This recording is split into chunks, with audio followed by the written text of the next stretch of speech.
It took me 30 years to go from running on empty while looking like I'd had it all together to waking up every morning actually feeling like myself. So in this video, I'm going to reveal the 5 steps of how I did it and why you feel so stuck without it.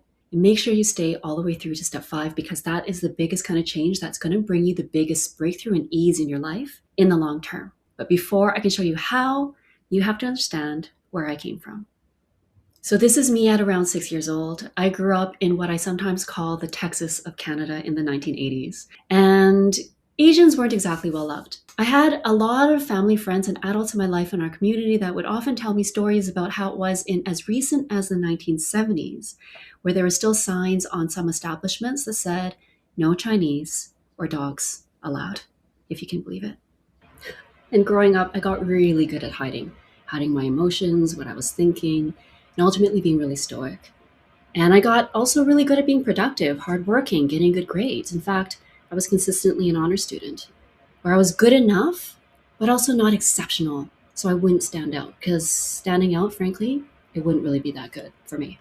And what I wasn't good at, knowing what I wanted, what I liked, and even what I needed, because frankly, none of that really mattered for my survival, for me to get by. And I kept living this way for a really long time. And over time, I ended up achieving and getting the life that I was raised to want, all the things I was supposed to want, the check boxes, right? The marriage, the successful 6-figure career that I built up. I built up over 20 years leading high-performing teams, working with Fortune 500 brands, agencies, startups, consultancies, the whole nine. I had 2 beautiful kids, and this is them here. And the dream home, our forever home, the one that we bought, gutted, redesigned, and built, the one we were supposed to spend the rest of our lives in. And yet, through all that, I could not help but feel that something was missing through all of it. And it took me a really long time, years in fact, to realize what that was. And that something that was missing was actually me. I was missing. Therapy helped. I understood myself going through therapy. I started to really recognize my own patterns. I knew where they came from. And yet that wasn't quite enough, because in those moments of high stress, in those moments where I felt pushed to the max, I still couldn't stop reacting. And at the end of the day, it felt like my life was still operating on autopilot. Mindfulness and meditation also really helped. And yet that didn't really stick. Sometimes in those heightened moments of conflict, or situations where it was high stress, where there was a huge need that I felt like I wasn't able to fulfill, it still felt like the stress was right there next to me and I was pushed right up to the edge. And at the end of the day, I read the books, I took the courses, I listened to the podcasts, and I knew all the right things, but I didn't feel them. I could tell myself all I wanted. I am strong. I am enough. I am worthy. I know what my triggers are. I can do this. I could even explain co-regulation, and yet on the inside, I didn't feel any of those things. Not truly. Because at the end of the day, information is not transformation. Deep down, I was still missing. Who was Vivian? What did I need? What did I want? What did I like? And I had come to realize that I thought of myself as the side character of my own life. That maybe not everyone gets to be a main character, that I was here to support the people in my life that I loved, to help them reach their goals and help them reach their dreams. But mine, no. I'm just a side character. And maybe that's okay. But as I said those things to myself, that maybe not everyone gets to be a main character, maybe you're just not main character energy, my heart broke a little bit more each time. My chest felt tight and I felt smaller. And often late at night, I'd ask myself the questions about my life, about how I felt, until ultimately one of the hardest questions came up for me, and it scared me, which is, what if this is your life for the next 10, 20, 30 years? Would that be okay? Ugh, and I almost didn't even want to answer it, because deep down, it wasn't okay. And yet that answer terrified me because of what it represented. What it represented, I would have to give up. This whole life that I'd built. And not only that, but the impact not just on me, but on the people I love most, on my kids. What would it mean for them? And in the end, after a lot of internal struggle, I decided and I started to choose me. Because what I realized was that choosing to stay, choosing to just be okay and being the side character meant that I needed to disappear. And that was even worse for me and the people that I cared about. So I chose me. And in the end, it turned out to be hard because it meant that I stepped away from my marriage. Our marriage ended. I walked away from a 24-year successful career in marketing. I got my own place and I moved out. And that is when so much shifted for my kids, because up to that point, I'd managed and they were doing really good. And we took it slow with them and they seemed to be okay. But the moment mommy moved out of the matrimonial home, it was not okay anymore. And for my kids, what it looked like was crippling anxiety. This fear that something terrible was going to happen to mama if I was not in their line of sight. I needed to stay within their line of sight. So morning drop-offs at school became almost impossible. Transitioning between homes was really hard. And even something as innocuous as taking the garbage to the garbage chute down the hall, which was literally steps away from my door, it became a whole thing because of how hard that was. We had to get dressed. They all came with me, right? And that was hard. And there's a lot that we did and a lot that didn't work. And I poured myself back into the books, back into the podcasts, back into the information. And I will tell you what changed in a minute. But what I'll say first is this. There was a time that I didn't know if I would hear the belly laughs from my kids anymore. And it made me really, really worried and really sad. And now it's every day. It's all the time. Telling jokes, making meals together, and also in these moments where we're having the tough moments, the tough talks, the heartfelt things that come up where life gets a little messy, but connecting. No one's shutting down, no one's exploding, and that includes me, quite frankly. And things are just so different. And the days of them having that crippling anxiety, it's like a distant dream, like the nightmare that happened before that. I almost can't believe that it was like that for so long. As for me, I'm now an accredited life coach. I got certified in somatics, and I work with clients going through some of life's toughest transitions. And I help support them as they transform their lives and their relationships as well. And I ultimately ended up writing the book that I needed back then, that I wish I had, that I couldn't find, about my system and my methodology and what helped to support my family while I supported myself without sacrificing more of myself, what worked for my kids. And I hear all the time from the clients and readers alike about the change that has happened for them. Because I ended up publishing that book, and it's now been described as a lifeline or like a warm hug to people in one of the toughest seasons of their lives. I now speak on stages. I won an international speaking competition. I received the honor of the Women of Inspiration Award in Health and Wellness. And now I'm also a regular guest expert on national television. The biggest takeaway for me is not all of that, even though that's all great. What's actually important to me is that I'm the main character of my own life now. It's my life, my design. And I feel alive every day through the really tough moments and the good ones. And I'm no longer living on autopilot. I wake up every day knowing what I want, what I need, and what I like. And if this resonates with you, and if you want to know what I did to achieve all this, I'm going to share that with you next. To put it simply, I tapped into somatics in my life. If you're not familiar, somatics helps you move from survival mode to safety by working with the body and not just the mind. So instead of trying to think your way out of stress, push through the exhaustion, the spiraling, the yelling, the numbing out, and then maybe feeling guilty after, somatics really helps you to regulate in the moment, to feel safe again, and to respond from a more grounded place rather than one where you're feeling really reactive in that stress. So how do we do this? My framework involves 5 steps that are designed to help you do this, and I'm going to go through each step one at a time. So the first step, it's all about awareness of safety. In order to understand the step, we need to understand your nervous system, and ultimately your nervous system was designed for 2 things.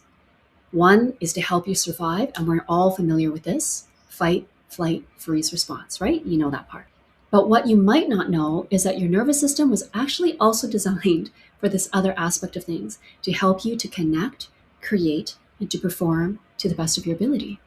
But the catch is that for you to access that part of you, you need to feel safe. And when I say safe, I don't mean just physically safe, I mean emotionally safe as well. So the way that I define emotional safety is that you can be authentically you and still feel accepted for it. Being aware of what that safety feels like for you, feels like in your body, that matters. And it matters especially for you if you're someone who spent years not knowing what safety felt like I did, where you learned to control your emotions, that you needed to perform in order to be accepted, that you needed to put everyone else and their needs first before your own. If that's you, you likely spent very little time in this state where you feel safe, where you feel connected, where you feel creative and alive, where you're knowing yourself. And very likely, if that's the case, you've been surviving all this time. And when you're simply surviving, that's exhausting. It's also really lonely, because when you're in that constant state of survival, you're actually not able to deeply and truly connect with the people around you, the people that you love, like your children, your partner, or frankly, yourself. And that's what it's like to live from inside the survival response. Because what we don't actually understand, and most of us don't know, is that connection actually requires safety first. We've been told this myth our whole lives. Love is all you need. All you need is love, right? Like that is familiar. But I know it's hard to hear, but love actually isn't enough. You need this other aspect, this other missing ingredient. And that missing ingredient is emotional safety, so that it allows the connection to form, so that it feels safe enough to form and to connect and to be understood more deeply, so that the love can be received in the way that you want it to be received and vice versa. So to put it another way, safety is actually the prerequisite for connection. And you might be saying, okay, safety, I get it, that's all fine, but then what about those stressful moments? Because that's what I'm here to talk about. So let's talk about that. And that's step 2, the awareness of stress. So how does stress show up in your body? And this matters because the way it often shows up in your body before it shows up in your mind and you register it. And frankly, it shows up before the behavior starts to take place as a result of that stress. So what's important is to notice your body's early warning signs so that you can catch your stress before that stress takes over in your body. And that matters because you can't do anything about that stress reaction that you have if you don't see it coming. And that's why it's important to get familiar with what your version of that reaction looks like and feels like. And knowing about the stress in your head in those moments is just not enough, because that assessment of what you need ultimately helps you with your capacity. Because when you really notice that stress in your body, then you can actually do something about it. Then you can actually pause and really pay attention to it and look at it objectively, almost third person, observing yourself and your reaction in your body versus being right in it. And when you start doing that, you do something really special, which is you start to create space and lengthen the space between what's happening in that stress response versus the moment where you start reacting. So you're creating space between feeling triggered and reaction. And that space is everything, because in that space, you start to introduce something really important, which is choice. A choice where you can start to choose how you want to respond. So ultimately, knowing your stress is not enough. You actually need to know what it feels like in your body. And then to go beyond that, to really handle it in the medium term, as well as in the moment, you need another aspect, which we're going to talk about next. You need to know how to move back into your safety. And ultimately, that is what step 3 is all about. It's learning how to find your steadiness. So the objective is not to avoid stress. And this is why so much of the parenting advice out there about be calm, stay calm, it's wrong. It doesn't work, because the objective is not to be calm. When you are white knuckling calm and putting all this pressure on yourself that you have to just stay calm, that's not calm, that's suppression. And that's why it often doesn't work. But instead, it's about understanding your stress, letting it happen, observing yourself. And then ultimately, step 3 is about finding your steady, even if you're stressed, even in those moments. And it's actually a combination of steps 1 and 2. You're understanding the stress, but bringing back safety and finding that steadiness in your life. As a mom, this matters so much because if you don't know how to come back to your own safety, you're going to keep feeling your stress and feeling like that stress is in charge, and that you're always at the mercy of it, and that you're always at the edge of your limits and your capacity, waiting for something to happen where you're taken sideways. And when that happens, the result is this question that is so common. Why do I keep reacting like this? And along with it, those feelings of guilt and self-blame and judgment and worry about what I'm passing down to my kids. Am I a good mom? You know what? It's not that you're a bad mom. It's not that you need more willpower. It's not that you need a better mindset. No, it's actually that your body needs help coming back to your safety. And that's why this step really matters. And as part of it, I often ask myself these two questions. And the answer is often so simple. The first one is, what do I feel like I need right now? And the second part is, what does my child need right now to get back to their safety? And oftentimes the question is the answer is really simple, because the answer turns into, I just need 5 minutes alone. I just need to not be touched. Oh, I just need to be able to take like one deep breath that's actually mine, that's actually deep, that's actually a breath, not the shallow breathing. And then here's the thing, you can tell your child what you need. I just need to take 5 minutes right now. I'm going to be back. And you can ask them as well what they need. When you do that, something really beautiful happens. One, you're allowing them and giving them the space to support you and give you what you need while recognizing them and what they need. You're also modeling for them and showing them what it looks like to hold the stress while being really steady within it, that it's okay that we feel a bit tense or messy right now, the feelings that might be uncomfortable, that we can still stay connected even when we feel these big, intense emotions. And you're showing them, this is how you steady yourself. You're showing yourself, this is how I steady myself. And you're choosing presence and connection with them in those moments. And that is fundamentally the greatest gift that you can give them. Because they don't need the perfect mom. They need the mom that stays connected, even when emotions are really strong and difficult. And that leads us to the next step, because if you want that to last, you need this. You need to implement it in step 4. Step 4 is a fundamental shift in how we redefine resilience. And this really matters because this ties back to the expectations for ourselves and the people around us. And the old way of understanding resilience has typically been, how much can you withstand without breaking? And it looks like this. As a mom, this typically becomes the standard. And you can see it's this huge weight. And how much can you withstand without breaking?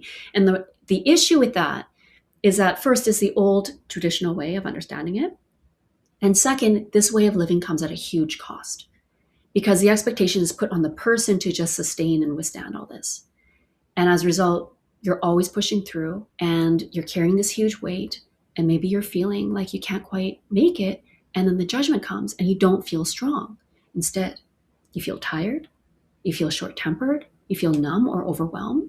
And in those moments, your child actually feels that too. They can sense it in you, your energy. They can feel it in your tone as you talk to them and in your stress. And here's why this matters a lot.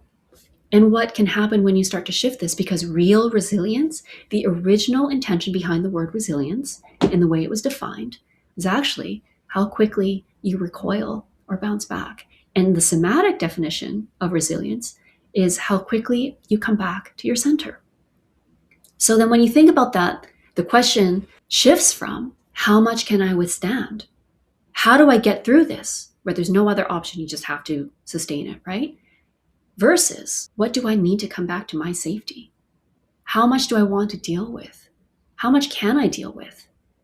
And ultimately, it redefines the whole situation where you think about you as the focus, not an external validation or opinion on how much you're supposed to be able to handle, but how I think and what I think, how much I think I can actually handle, how much I want to handle. So assess that, and then you can return to that adversity and the stress and decide how much you want to titrate off it. Or in this case, I've got them chipping it off, right? Like handling what I want to in that moment, increasing my capacity, looking for other ways to increase the resourcing.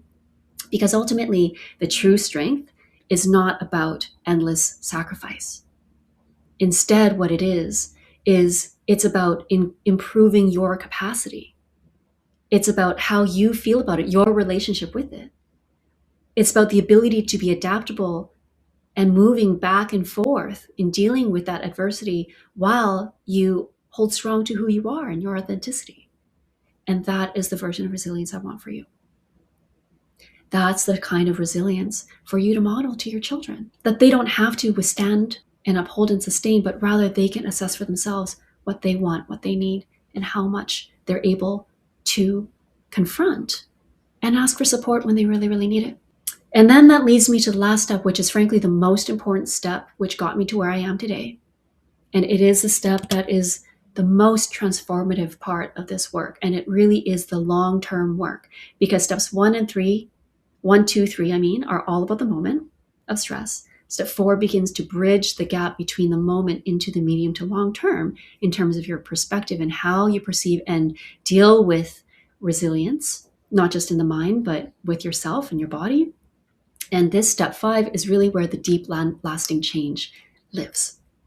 This is where we start to decondition these old patterns.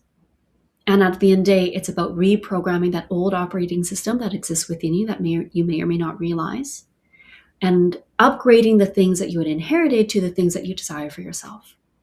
New programming. And I want to speak to this part directly because I know that so many of you have done a lot of work, and that is incredible. All of that is a really strong foundation because you've probably been to therapy like I had. You've probably read all the books, listened to the podcast just like I did. You've probably done the mindfulness like I did, as well as the meditation, along with yoga, maybe the journaling. And here's the thing, all those things are incredibly valuable, and I really, really mean that. But most of them are actually all mind-driven, and they stay in the mind, which is why if you're feeling stuck, that's why you still feel stuck, is because you're driving from the mind. Things like change your thoughts, change your behavior, mind over matter, mindset. And you know what? These approaches will certainly take you a certain distance, and they do, and they will, and they have. But at some point, like me, you hit a wall. And within that wall, you'll know all the right things. You can name your triggers, you understand your own patterns, and yet you still react the same way. In some moments, you still feel that same emptiness. There's been improvement, but not a breakthrough. And you just can't seem to close that gap between who you know you are and how you actually want to show up. And that wall ultimately is your body. So the only way through it is actually through your body. And that for me has been my biggest breakthrough. And that's what makes this work possible. The way this all works together, it's one system. I describe this in 5 steps, but over time, they don't become steps anymore. They become a system, and they work together, not in isolation. And with practice, something pretty remarkable happens. Because what used to take hours, days, or even weeks to work through, it starts to happen within seconds or minutes.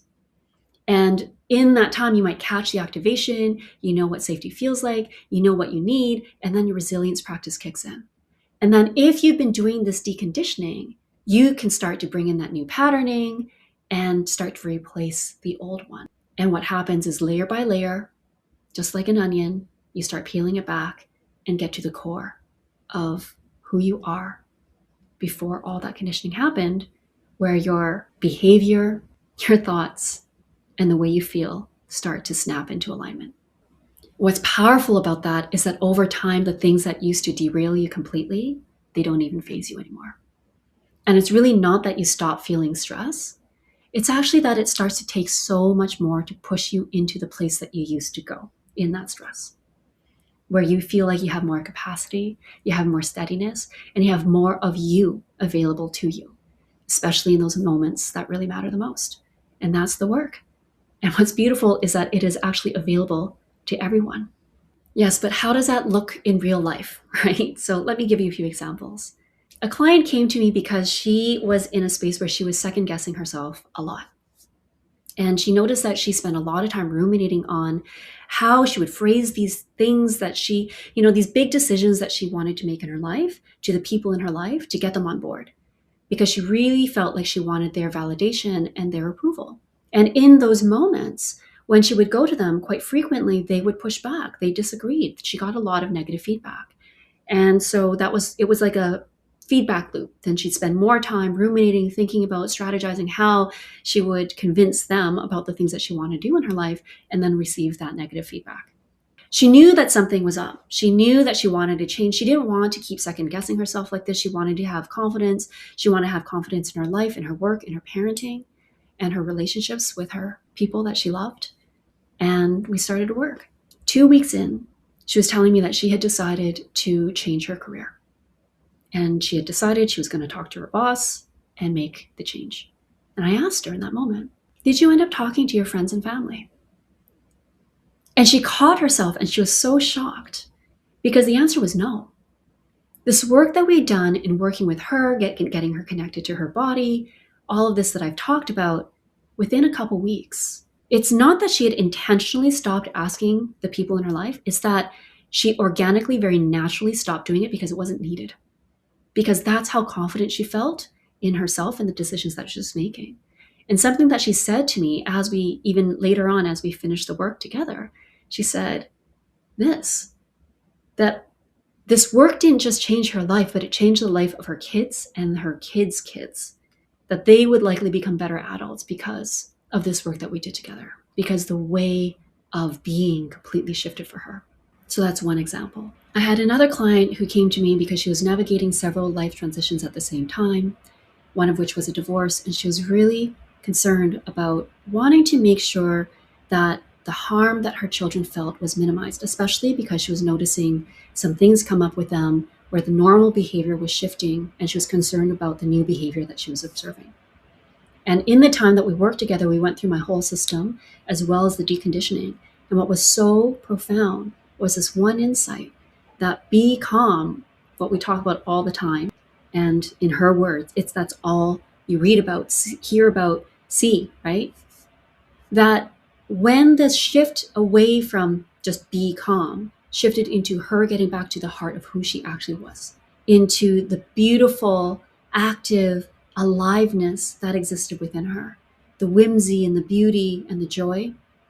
And it's not about toxic positivity that we're leaning into that. It's about getting to the core truth of who she actually was, working through the deconditioning that was preventing her from accessing that version of her. And really tapping in, everything started to shift. The behaviors that she was noticing, that she was seeing, the way that she was able to show up for her children, the presence in her life, the way that relationships started to change and the interactions as well. But most importantly, the way that she was reclaiming herself.